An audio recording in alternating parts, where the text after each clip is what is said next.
So the top three finishers in the 1824 election were Andrew Jackson with the largest share of the popular and electoral vote. Then John Quincy Adams, who was a close second.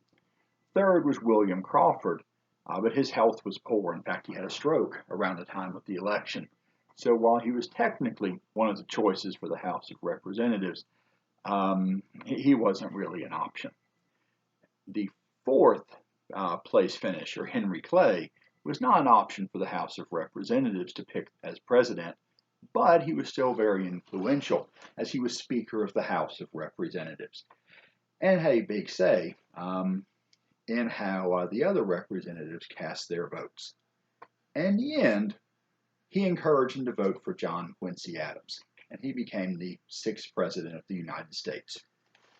Shortly after being sworn in, when he chose his cabinet, he named Henry Clay as his Secretary of State, and seen as the most prestigious position in the cabinet and a stepping stone to the presidency in its own right, something that Clay would seek twice more, both times unsuccessfully, just as he was unsuccessful in his first attempt.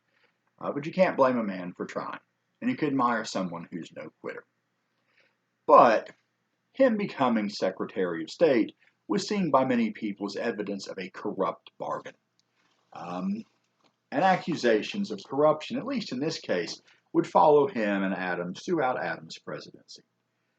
Furthermore, many people felt the House of Representatives should have followed the will of the people in choosing as president the man who got the most popular and electoral votes, even if it wasn't an outright majority.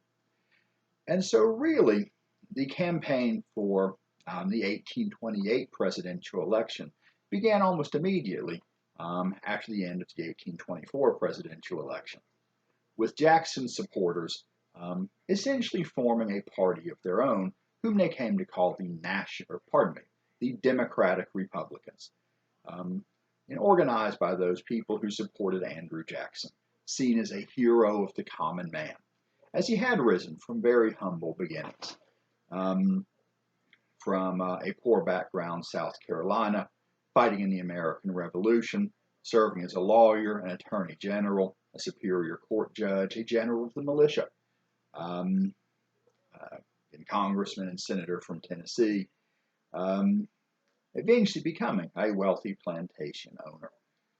But again, having originally been a common man and being seen by many people on the frontier as like them.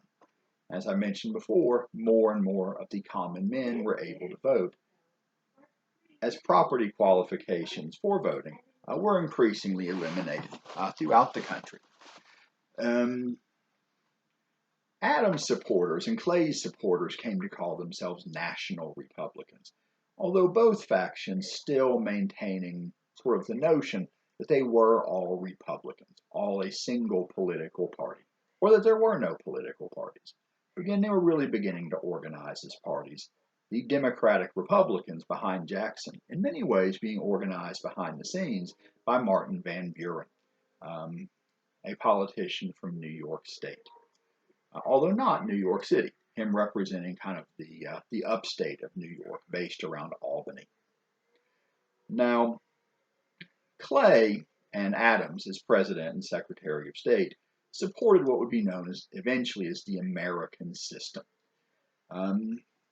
in which a protective tariff would support America's infant industries and also fund internal improvements, roads linking the country together, port improvements, lighthouses, hopefully even a national university where the elite of America could gather from across the country, kind of develop a national leadership class, sort of like Oxford or Cambridge in Britain.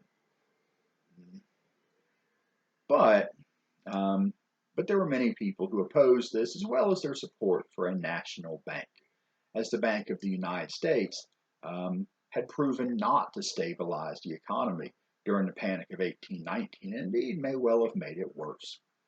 By refusing to support troubled banks on the frontier, although to be fair, many of those banks had brought their troubles on themselves, although not all of them.